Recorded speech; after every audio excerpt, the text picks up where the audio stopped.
అదే RTV app వార్తల్ని క్షణాల్లో చదివే అవకాశం ఉంటుంది. ఒక న్యూస్ పేపర్, ఒక టెలివిజన్ ఛానల్ మీ చేతుల్లో ఎప్పుడూ ఉంటాయి. గత ప్రభుత్వాన్ని బద్నాం చేయడానికే కాళేశ్వరానికి సంబంధించినటువంటి అంశంపైన ఆరోపణలు చేశారు అనేటువంటి విధంగానే వీళ్ళంతా బీఆర్ఎస్ పార్టీ ఎమ్మెల్యేలు, ఎమ్మెల్సీలు అంతా కన్నెపల్లి మేడిగడ్డ టూర్ సందర్శనకు వెళ్లారు. కన్నెపల్లి దగ్గర కొద్దిసేపటి క్రితం కేటీఆర్ మాట్లాడారు.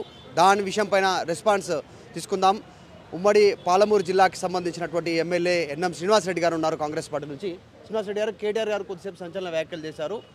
ఆగస్టు 2 వరకు ఈ ప్రభుత్వానికి అల్టిమేటం ఇస్తా ఉన్నాం. 2 తర్వాత పంప్ హౌజ్లు ఆన్ చేసి ప్రాజెక్టులు నింపకపోతే 50,000 మంది రైతులతో ముట్టడిస్తామనేటువంటి స్టేట్మెంట్ చేశారు. అసలు ఏం జరుగుతుంది? నిజంగా మీరు బద్నాం చేస్తున్నారు? నిండు కుండలా ఉందంటున్నారు వాళ్ళు ప్రాజెక్టు వాళ్ళు.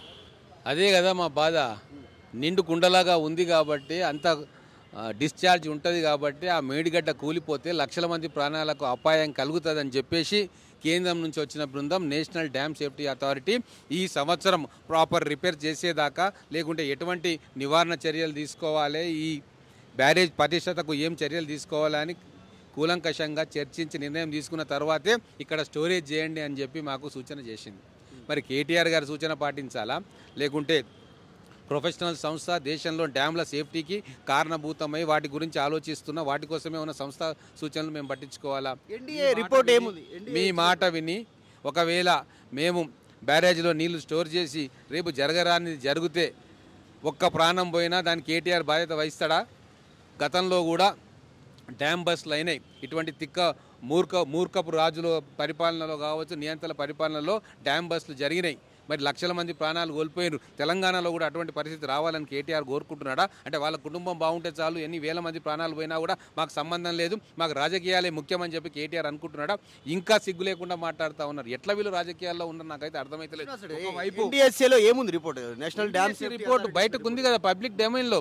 వాళ్ళు ఇంటరిమ్ రిపోర్ట్లో చాలా స్పష్టంగా చెప్పినారు, నిర్మాణం లోపభూయిష్టం ఉంది, డిజైన్ లోపభూయిష్టం ఉంది, ఏదైతే డ్యామ్ ఏదైతే కట్టినరో ఆ ప్లేస్ డ్యామ్ నిర్మాణానికి, బ్యారేజ్ నిర్మాణానికి అనుకూలం కాదు, కింద కోల్డ్ బెడ్ ఉంది, అది సింక్ అయ్యే ప్రమాదం ఉంది, బొంగలు వస్తున్నాయని చాలా స్పష్టంగా చెప్పారు కదా. గంత చెప్పినాక కూడా ఆడ నీళ్ళు స్టోరేజ్ చేయాలన్నా? అంతేకాదు, డ్యామ్ మేడిగడ్డ బ్యారేజే కాదు, అన్నారము, సుందిల్లా కూడా అదే పరిస్థితిలో ఉన్నాయి. అక్కడ కూడా బొంగలు ఉన్నాయి, బీటలు వాడుతూ ఉన్నాయి. అది కూడా నీటి స్టోరేజ్ తోటి ప్రవాహం పెరిగితే అది కూడా కూలిపోయే ప్రమాదం ఉంది అని చెప్పి చాలా స్పష్టంగా హెచ్చరికలు చేసింది. అంటే మీరు అధికారంలోకి వచ్చిన స్పష్టంగా హెచ్చరికలు చేసిన తర్వాత కూడా కేవలం ఒక కుటుంబానికి పేరు పోతుందని చెప్పి వాళ్ళ కోసం అక్కడ నీళ్లు స్టోర్ చేయాలా? ఏం రాజకీయాలు చేస్తుంది కల్వకుంట్ల కుటుంబం? ఇంకో విషయం చెప్తా, మరి హరీష్ రావు గారు ఎందుకు పోతలేరు కేటీఆర్ ఎంబడి? ఇద్దరు పోవాలి కదా, అసెంబ్లీలో గొంతు చించుకొని వరుతూ ఉంటారు కదా. మరి ఎందుకు బావబావమర్దలు ఇద్దరు పోతలేరు? ఢిల్లీలో కవితను రక్షించుకోవడానికి, పార్టీని విలీనం చేయడానికి, బీజేపీ పెద్దలతోటి చీకటి ఒప్పందాలు పుచ్చుకోవడానికి ఇద్దరు పోతారు. కానీ ఇంత పెద్ద కార్యక్రమం ఎమ్మెల్యేలను తీసుకొని పోతే కేటీఆర్ ఎంబడి హరీష్ రావు ఎందుకు లేడు అంటే, హరీష్ రావుకు ఇరిగేషన్ శాఖ మంత్రిగా కొన్ని వాస్తవాలు తెలుసు. తుమ్మిడిహెట్టి నుంచి మేడిగడ్డ బ్యారేజ్ స్థలం మార్చినప్పుడే ఇంజనీర్లు, అప్పుడు పనిచేసిన ఇంజనీర్లు ఆయనతోటి కూడా సంపర్కంలోనే ఉన్నారు. ఇది తప్పు అని చెప్పి ఆయనకు తెలుసు కాబట్టి ఆయన కేటీఆర్ తోటి పోతలేడు. ఏ రోజు కూడా నీళ్లు స్టోర్ చేయాలి, పంపింగ్ చేయాలని హరీష్ రావు మాట్లాడలే. ఎందుకు మాట్లాడలేదంటే, ఇరిగేషన్ శాఖ మంత్రిగా ఆయన కొన్ని వాస్తవాలు తెలుసు కాబట్టి దీంట్లో పోతే నా మీద బురద చుట్టుకుంటుంది అని తెలివిగా ఆయన ఒక అడుగు వెనక్కేసాడు. అది కూడా ప్రపంచంలోనే అతిపెద్ద లిఫ్ట్ ఇరిగేషన్ నిర్మించారు కేసీఆర్. కొన్ని మిస్టేక్స్, చిన్న సంఘటనలు జరుగుతాయి, చాలా చిన్న తప్పిదము, దాన్ని సరి చేసుకోవాలి. మమ్మల్ని బద్నాం చేయడానికి గత ప్రభుత్వాన్ని కావాలని ఈ రకంగా ప్రాజెక్టు నీరంతా వృధా అవుతా ఉంది అనేటువంటి ఆరోపణలు చేస్తున్నారు. దానికి మించి ఆగస్టు 2 టార్గెట్ అంటున్నారు, డెడ్ లైన్. అప్పటి వరకు లిఫ్ట్ ద్వారా మీరు ప్రాజెక్టులు నింపకపోతే నీళ్లు పంప్ హౌజ్లు ఆన్ చేసి 50,000 మంది రైతులతో వాళ్ళే లిఫ్ట్లు ఆన్ చేస్తామని చెప్తున్నారు, పంప్ హౌజ్లు ఆన్ చేస్తామని చెప్తా ఉన్నారు. ఇటువంటి తుగ్లక్ పరిపాలనలో గతంలో 1975లో బాంచో అనే డ్యామ్ చైనాలో ఇటువంటి వాళ్ళ నిర్ణయాలతోటి అది కూలిపోయింది. ఎంతమంది ప్రజలు చనిపోయినరో తెలుసా? 2 లక్షల మంది ప్రాణాలు కోల్పోయినరు. 12,000 చదరపు కిలోమీటర్ల వరకు ఫ్లడ్డింగ్ అయ్యింది. కొన్ని వేల గ్రామాలు భూస్థాపితం అయిపోయినాయి. అంటే అటువంటి ప్రళయం ఇక్కడ తెలంగాణలో రావాలనుకుంటున్నారా? అంతకంటే పెద్ద ఎత్తున డిశ్చార్జ్ ఉంటుంది గోదావరిలో. భారతదేశంలో గంగా నది తర్వాత అత్యంత ఎక్కువ వాటర్ డిశ్చార్జ్ ఉన్న నది జీవనది గోదావరి. అక్కడ ప్రజల ప్రాణాలతోటి చెలగాట మాడకూడదు రాజకీయాల కోసం. ఖచ్చితంగా రాష్ట్ర ప్రభుత్వంలోని ఇంజనీర్లు కావచ్చు, కేంద్ర ప్రభుత్వ సంస్థల నుంచి వచ్చిన ఇంజనీర్లు కావచ్చు, వాళ్ళందరూ కూడా 4-5 సార్లు డ్యామ్ విజిట్ చేసిండ్రు, సాయిల్ టెస్టింగ్ చేసిండ్రు, కింద ఎంత ఉంది అని చూసిండ్రు, కోల్బెడ్కు ఎంత లోపలికి పోతే మనం ఈ డ్యామ్ని ఆపగలుగుతాం, నీటి నిల్వ అవుతుంది అని చెప్పి వాళ్ళు పూర్తిగా నిర్ధారణ చేసిన తర్వాత అక్కడ మేము రిపేర్ చేయాలన్నా లేకుంటే కంప్లీట్గా తీసేయాలా వాళ్ళ సూచనల మేరకు చేస్తాం తప్ప ఈరోజు మొత్తం మోక్షగుండం విశ్వేశ్వరయ్య వారసుడు కేటీఆర్ ఇప్పుడు అట్లనే ఫీల్ అవుతూ ఉన్నాడు. ఆయన గతంలో వాళ్ళ నాన్నగారు అట్లా ఫీల్ అయినరు. దాని పరిస్థితి ఏందనేది ఈరోజు తెలంగాణ ప్రజలకు అర్థమైంది. ఇక ఈయన కూడా నేను మరో కేసీఆర్ను మోక్షగుండం విశ్వేశ్వరయ్య వారసుని అని చెప్పి ఈరోజు ఆయన బయలుదేరితే దానికి మేము చేసేది ఏం లేదు, పిచ్చి నశాలానికి ఎక్కి పిచ్చి పనులు చేస్తున్నారని చెప్పి తెలంగాణ ప్రజలు అనుకుంటా ఉన్నారు. కాళేశ్వరానికి సంబంధించి ఒక సందిగ్ధత కొనసాగుతుంది. అధికార పార్టీ ఏమో నేషనల్ డ్యామ్ సేఫ్టీ అథారిటీ ఇచ్చినటువంటి దాని ప్రకారం ముందుకు వెళ్తామనేటువంటిది చాలా స్పష్టంగా మీరు చెప్తా ఉన్నారు. కావాలని నిర్లక్ష్యం చేస్తున్నారు వాళ్ళు చెప్తారు. చివరికి ఎంత సమయం తీసుకుంటారు? వర్షాకాలం అయిపోయే వర్షం నీళ్ళు అయిపోయిన తర్వాత ఏం చేయడానికి లేదు. వర్షాకాలం కంటే ముందే మేము చెప్పాము, అది పరిగణలోకి తీసుకోలేదు, నీళ్ళంతా వృధా అవుతున్నాయి అనేటువంటి. నిజంగా కాళేశ్వరం ఎప్పటివరకు కొలిక్కి వస్తుందా, రిపేర్ అవుతుందా, ఏం చేయాలనుకుంటారు, ఏం జరుగుతుంది?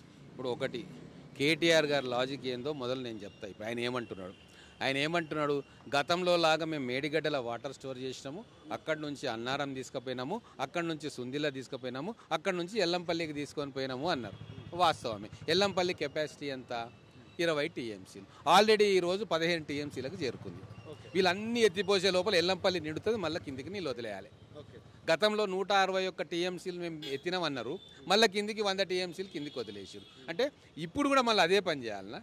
అంటే ఎంత పిచ్చిగా మాట్లాడుతూ ఉన్నారు అంటే ప్రజలంత తెలివి తక్కువలు కాదు. అక్కడ గోదావరి లోయలో ఉన్న ప్రజలు, రిజర్వాయర్ల పక్కన ఉన్న ప్రజలు, రిజర్వాయర్కు మేడిగడ్డ బ్యారేజ్ కింద ఉన్న ప్రజలు, వాళ్ళకి అర్థమవుతూ ఉంది ఏం జరుగుతూ ఉందో. కింద ఈరోజు గోదావరికి వరదలు వస్తూ ఉన్నాయి. అటు ఛత్తీస్గఢ్ నుంచి, ఇటు మధ్యప్రదేశ్ నుంచి, తర్వాత మహారాష్ట్ర నుంచి అక్కడ వర్షాలు పడి గోదావరిలోకి ఉపనదుల ద్వారా నీళ్ళు వస్తూ ఉన్నాయి. ఇటువంటి క్రమంలో ఒక ఫాల్ట్ బ్యారేజ్ అక్కడ ఉండి ఇంత పెద్ద అమౌంట్లో వాటర్ అక్కడ స్టోర్ అయ్యి పొరపాటున ఏమన్నా జరిగి ఆ డ్యామ్ బస్ట్ అయిపోతే పోయే లక్షల ప్రాణాలకు ఎవరు తెచ్చిస్తారు? ఒక పంటకు నీళ్లు రాకపోయినా పర్వాలేదు, వాళ్ళకి ఆల్టర్నేట్ సోర్సెస్ ద్వారా ఎల్లంపల్లి ద్వారా తీసుకొస్తాం. కానీ ఒకవేళ ఈ పిచ్చి మాటలు విని మేము ఇట్లా ప్రెజర్కు లోబడి ఏమైనా జరగరాని తప్పు జరిగితే దానికి బాధ్యత ఎవరు? ఈరోజు మీరు చూడండి, అన్నారం కానీ, సుందిల్ల కానీ, మేడిగడ్డ పరిస్థితి ఎట్లా ఉంది.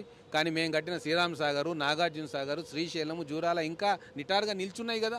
అంటే ఒక ప్రభుత్వం ఏదైనా పని చేస్తే 10 కాలాల పాటు అవి ఉంటాయా? 10 కాలాల ప్రజల ప్రయోజనాలను దృష్టిలో పెట్టుకొని చేయాలి తప్ప ఇమ్మీడియట్గా డైవర్ట్ చేయాలనో, ప్రభుత్వానికి మంచి పేరు వస్తుంది కాబట్టి వాళ్ళకు బురదంటించే ప్రయత్నం చేయాలనో, ఇటువంటి చిల్లరమల్లర వెకిలి చేష్టలు చేస్తే ప్రజలే ఇప్పుడు రాజకీయంగా భూస్థాపితం చేసిరు, రేపు అసలు లేవకుండా చేస్తారు. ఇది మహబూబ్నగర్ ఎమ్మెల్యే ఎన్ఎం శ్రీనివాసరెడ్డి స్పష్టం చేస్తూ ఉన్నారు. నేషనల్ డ్యామ్ సేఫ్టీ అథారిటీ చెప్పినట్టు, నిపుణులు చెప్పినట్టు వ్యవహరిస్తాను తప్ప వాళ్ళు చెప్పినట్టుగా, వాళ్ళు డిమాండ్ చేసినట్టుగా ప్రభుత్వం వివరించడానికి సిద్ధంగా లేదు. రాష్ట్ర ప్రజల ప్రయోజనాలను దృష్టిలో పెట్టుకొని ప్రాజెక్టు పైన నిర్ణయం తీసుకోవాలనేటువంటిది ఎమ్మెల్యే ఎన్ఎం శ్రీనివాసరెడ్డి చెప్తా ఉన్నారు. మరిన్ని వీడియోస్ కోసం ఛానల్ ని సబ్స్క్రైబ్ చేయండి, లేటెస్ట్ అప్డేట్స్ కోసం వాట్సాప్ ఛానల్ ని ఫాలో చేయండి, అండ్ లింక్ డిస్క్రిప్షన్ లో ఉంది.